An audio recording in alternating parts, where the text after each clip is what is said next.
Hello? Oh, thank you for the introduction. How's everybody doing? Good, thank you. Got one. Okay, we got a little bit of an audience. So let me just introduce myself real fast. Sorry, I'm looking at this. I haven't seen this on a big screen yet, and I like the art. But yeah, my name is Eman. I come from New Jersey. Flew in like an hour ago to be here and give the speech. Had some flight complications last night, but thankfully we are here. I guess I come from more of like an entrepreneurship background in like the Web 2 space, but jumped into the NFT space in August this past summer. And what you guys see on the screen right now, this art, is actually part of an NFT collection that me and my team launched in January. So it's called the Ancient Warriors Empire. And it is essentially a collection of warriors that come from African and Latin American empires. So it's very much like a historical and culturally inspired collection. It's been a really cool process building out the collection, launching the collection.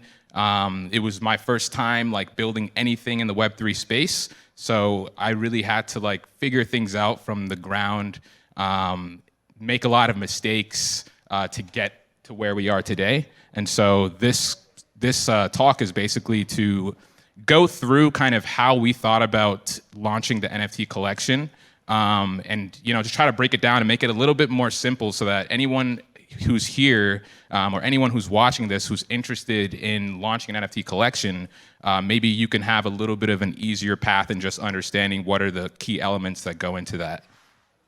So let's jump into it. Okay, let me see. It's just the play button. Cool.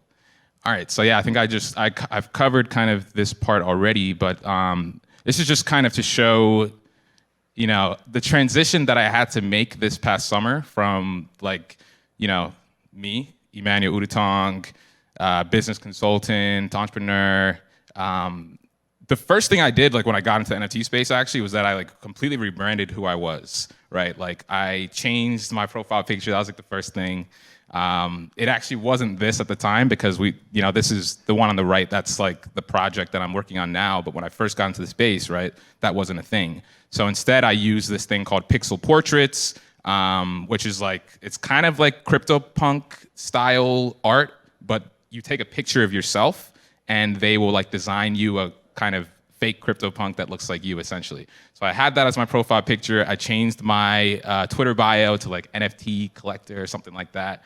And yeah, so that was kind of the first step to jumping into the space. And I think before I started my own project, I actually was able to kind of engage with other different communities, practice collecting NFTs, and just kind of tried to learn a little bit about what actually goes into creating these projects, or what is the difference between a good one and a bad one. So you can see in the bottom right there, I've just listed a couple specific NFT project communities that I really like and I feel like I've learned a lot from. Not sure if anyone is familiar, but if you are, please raise your hand. Little Lemon Friends, the Afro Droids, Zen Academy, and the Meta Angels, which is a newer project that you guys should check out. And let me actually pause real quick, because I want to get a sense of what is the makeup of this room right now. Who here has purchased an NFT before? Okay, fantastic. Most people. Who here has sold an NFT before? Okay, fantastic. So I don't have to do the basics. So here, Ancient Warriors, there's a nice little banner. And here is a sample of some of our fierce warriors owned by our about 1,100 holders in the community. So you can see all of these warriors kind of have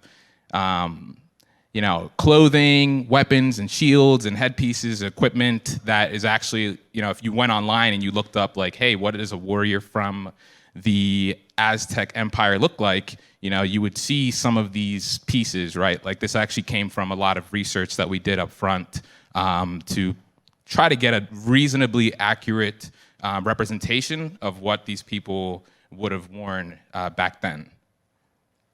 Okay, so jumping into the structure and how I think about, launching an NFT collection, right? I like to break it down into 4 key elements. The art, which to me is the first impression, right, of any NFT project you look at. The art, that's the first thing you see. It's also the last impression. It's kind of the thing that you remember the most anytime you talk about it, right? The tech. The tech, I like to call the tech the neurons that power the body.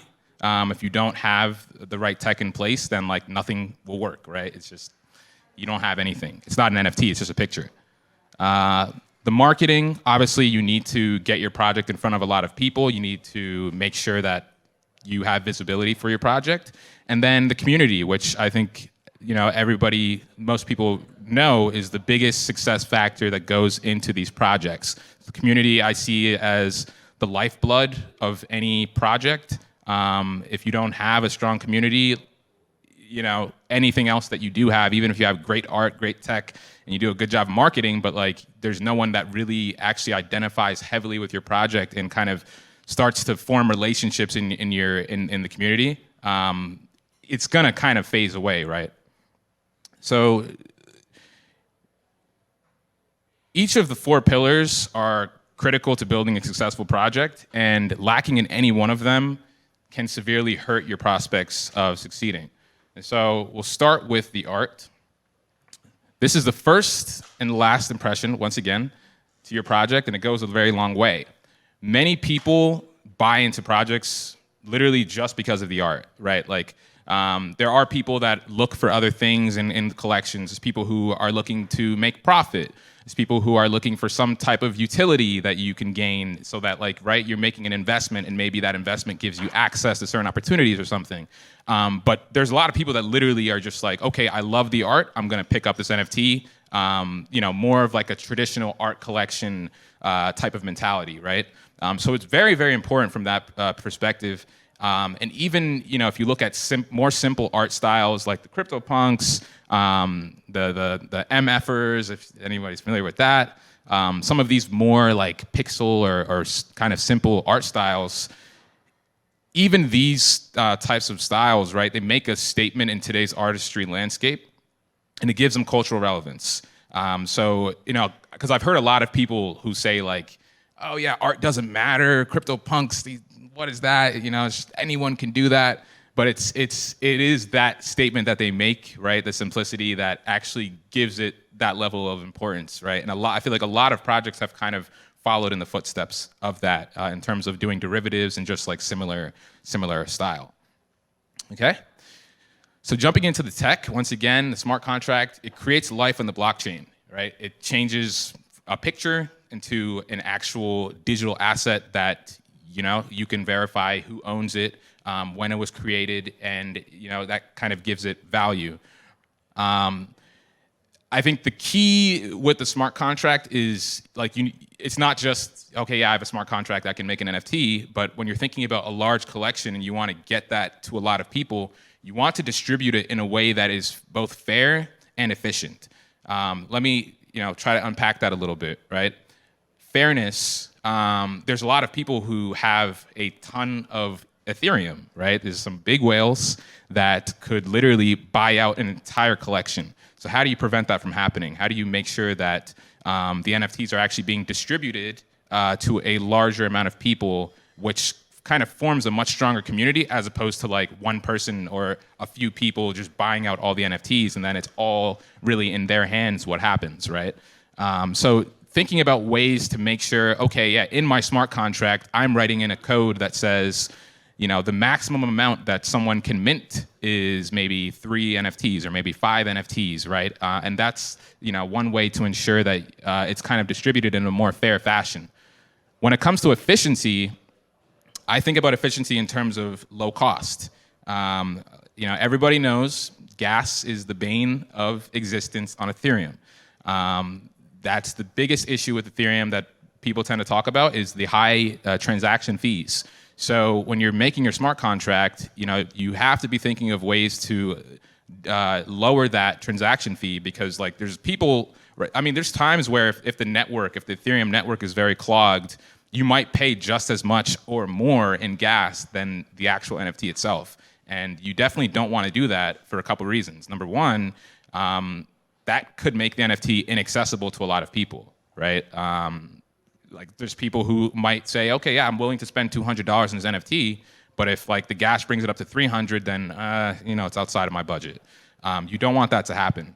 And I think another reason for you should clearly have low gas is that if someone has a $300 budget and they can pick up 2 NFTs for that $300, they should be able to do that. So you don't want your gas to be a barrier that prevents someone from getting more of the NFTs in your collection than they would have gotten, right? So the good thing about the tech part, right? Because the tech can be a little bit complicated, a little bit confusing, a little scary if you're not a developer. But there are thousands of collections that are all on the Etherscan website. Etherscan is kind of like the Wikipedia for the Ethereum blockchain, I would say. And those collections, you can literally just copy their smart contract code. Now, of course, there's always going to be like particular nuances that you want to go in and change for your collection. But I guess my point is, it's not actually a huge lift for a developer to put together a smart contract. Negligence, though, if you just think you can copy and paste and you kind of ignore making sure that it is well suited for your launch and the people that you're kind of going for, negligence can lead to launch day disasters and post-launch bugs. And I'll just give a quick example. There was an issue in our collection with I don't want to get too technical, but the metadata. Basically, there was a situation where one of the assets, like the spears, were behind, or like kind of they were not in the right layer, I guess.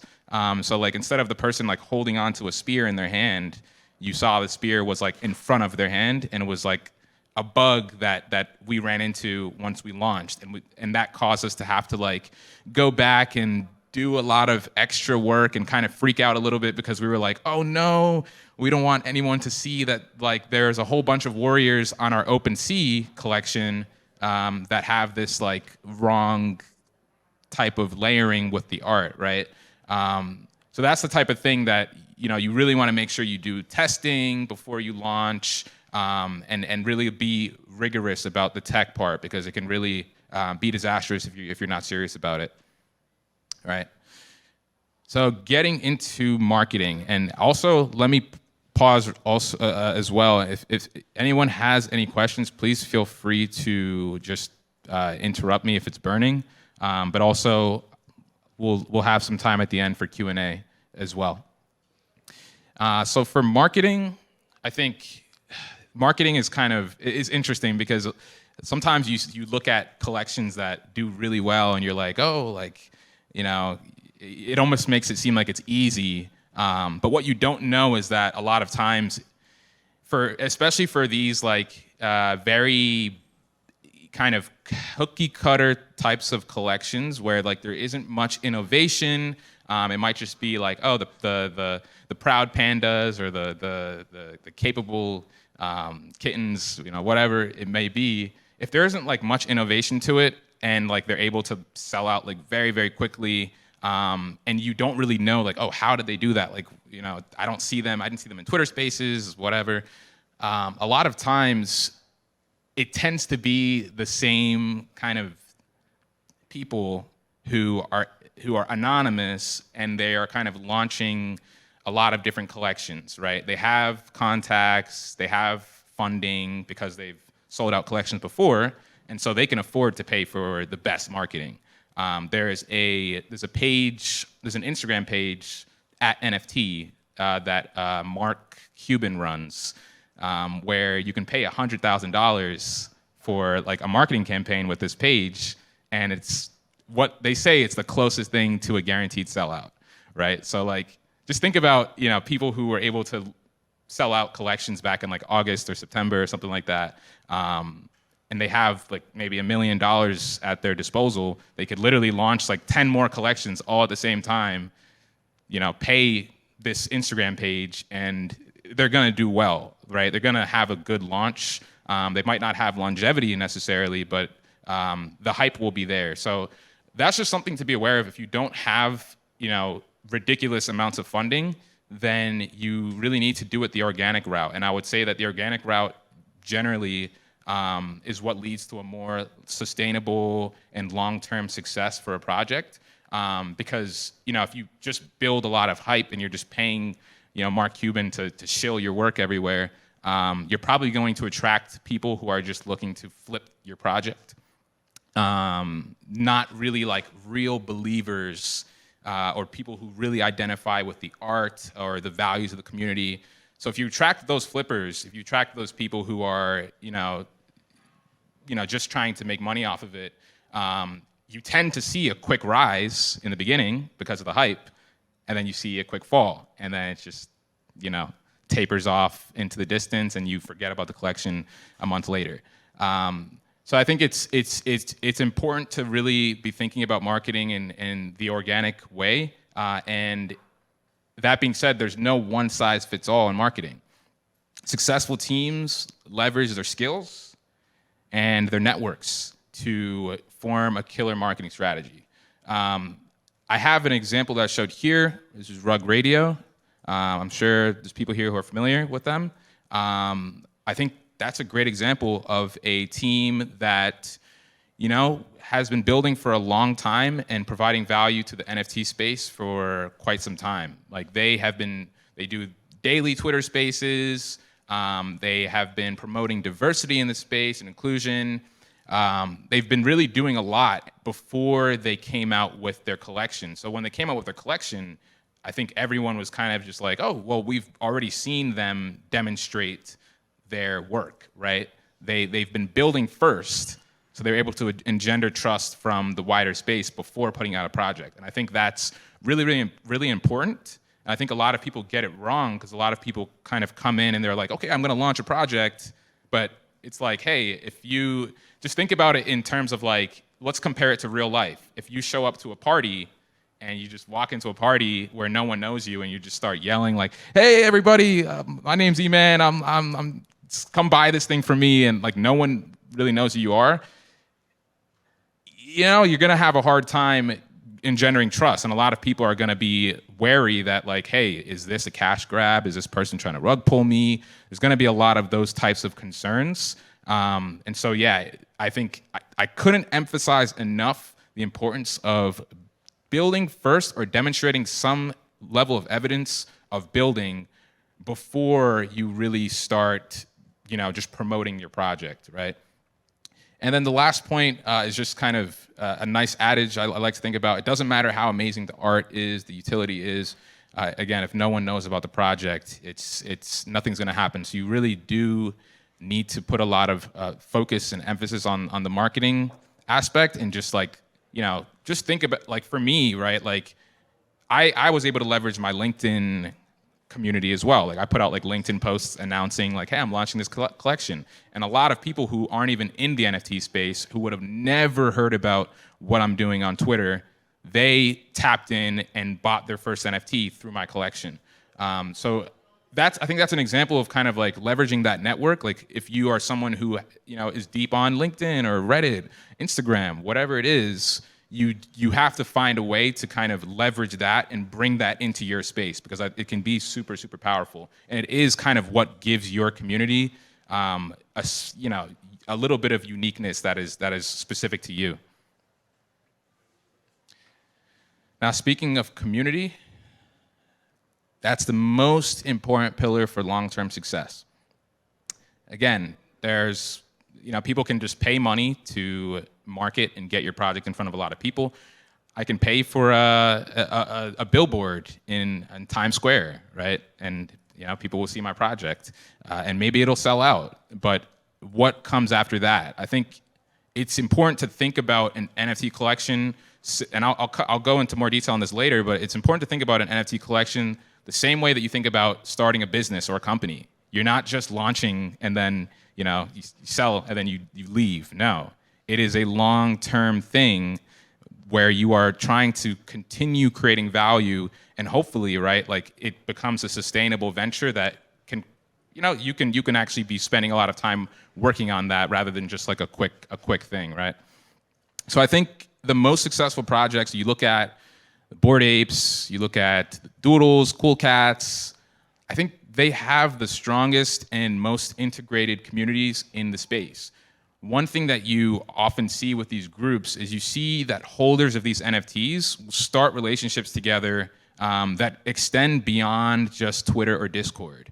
I've heard of examples of literally like, boyfriend and girlfriend coming together because they are holders of apes. I mean, that's not. I don't know if that would necessarily happen for me, but that is a testament to how far those connections can go, right? Now, there's also people who are starting like business ventures together because they met in these types of communities. A great example, this is the Two Bored Apes NFT podcast. This is Zeneca, who is a influencer in the space. And I don't recall the name. Oh, his partner, his name is actually Jamie, his partner. They met through the Bored Apes community and they started a podcast together. And I mean, it's a pretty cool podcast. So, again, this is just to emphasize you want to measure your community not just in terms of the size, okay, how many people do we have in our Discord, not just the noise, how many messages are we making, how many mentions are we getting, but what kind of real life connections are being formed, right? Like how are the holders or the people in your community internalizing values and aspects of that project into their own life? That's a really, really important thing that we try to think about a lot. And for us, right, we do a lot of IRL events. We've been doing these like NFT galleries in different cities. So that's a really great way that we've been able to kind of, literally bring people together in real life, foster those types of connections, and again, go beyond the Twitter and Discord wave. Okay? I'll say it one more time. Community is the lifeblood of any project. Your project will live and die with your community. So to kind of start to wrap up, I want to do some final do's and don'ts. Do focus on people. A strong team forms the best foundation for a project. At the end of the day, the team is what people are essentially investing into. People are investing into, their trust that you will deliver some type of value back to them, or you will follow through on your promises or your roadmap that you set. Your community is your lifeblood, once again. Do think long-term. A successful project is one that extends far beyond launch day, far beyond the initial pump.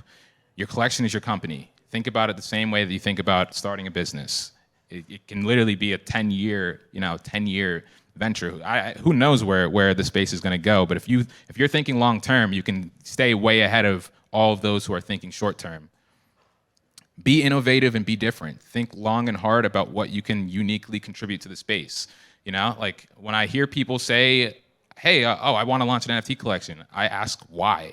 Like what? Why do you want to do that? Is it, hey, money is cool. I'm not knocking anyone for wanting to make money off of it, but what are you actually bringing to the space, right? Like, are you just selling someone something that's just gonna kind of sit in their wallet and disappear, or is there some type of new innovation from a technological perspective, or a new kind of way of thinking about collection? For us, I think we have maybe one of the first collections that is exclusively black and brown characters in our collection, right? That in itself is a form of innovation, right? There are not many collections that you can say, hey, it is specifically focused on the black and brown community. So that's something that is important to think about. And now in terms of the don'ts, don't focus on the hype. Of course, you do need to create some hype to get people excited. But if you create hype with no real value, you're building on a sand foundation, and it will topple, and people will not be happy. So, yeah, Overpromise. Do not overpromise unrealistic outcomes. We've all seen the many roadmaps that promise, oh, we'll make a game, we'll make a movie, we'll like everything, right? And generally, more often than not, they fail to deliver. So I personally would rather underpromise and overdeliver. Say, the bare minimum of what you know that you will achieve, even in the absence of your collection selling out. That's the thing about our collection. We started on our roadmap before we even launched. We started doing these IRL events. We had an event at Miami Art Basel featuring black and brown artists in a gallery. And we knew, hey, even if we don't necessarily have a super successful launch, most of these things on our roadmap we can still do with even the cash in our pockets. And so even now, I mean, our project actually hasn't sold out yet. It's doing pretty well, but it hasn't sold out. And we're moving, like we're continuing. We haven't slowed down whatsoever in terms of delivering on our roadmap because we did not set goals that were contingent on having $1 million in the treasury. Okay, don't make a copycat project. Some people might get mad about this, but hey, there are thousands of Bored Ape derivatives. We don't need any more. I don't need any more ape projects. Let's do something new. Okay. So thank you everyone for listening. That is the conclusion to the presentation. And now.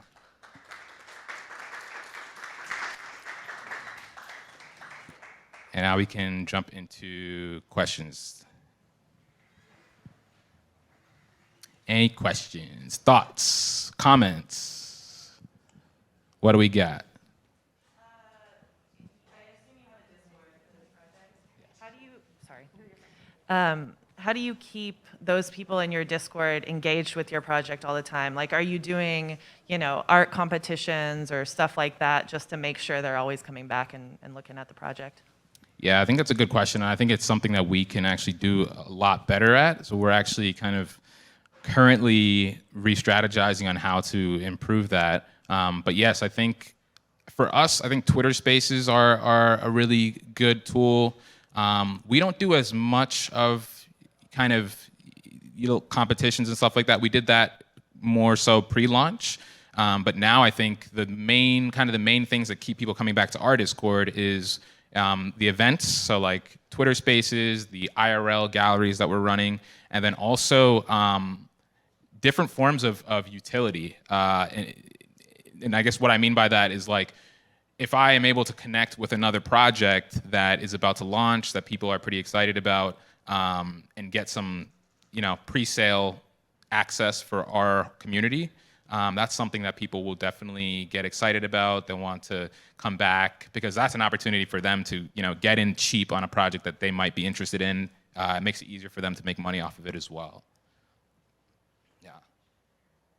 Do you think that Discord is essential to like most NFT projects? Let's say it's not just a PFP, it's maybe a little bit more advanced than that. Do you think it's essential for every project? Because I do think that there's somewhere that everyone needs to go and talk. But I think it's kind of difficult to keep everyone there because everyone's like, you need this many levels to get whitelisted, you need this and that, and it just seems like a grind more than an experience. Yeah, I hear you loud and clear. So short answer, yes, like 95% of the time, I think Discord is necessary. Now, it's going to be a nuanced answer. I think it is necessary because of the current perception of the space. If you don't have a Discord, most of the people that are like really deep in the space will kind of, be like, oh, this is weird. They won't really understand. But I do know some communities that actually are just building on Telegram, and they don't even have a Discord yet. They haven't launched yet. The community that I'm thinking of, it's called the Royals, which is like an Africa-focused collection as well. They're launching on the 25th. So yeah, they did the Telegram-only route, and I think they will do pretty well. So that's, again, my point. I don't think it is absolutely necessary, but I think it certainly will help a lot because there's just people that I think there's people that would just be turned off if they don't see that Discord. I fully agree with your point on like, the grinding aspect, like that is not what I enjoy, and I think the space is gradually moving away from that type of behavior. Yeah. Any other questions before we wrap up? Yeah. I think we can call it. We can call it there. How we look on time as well. Awesome. Thank you guys.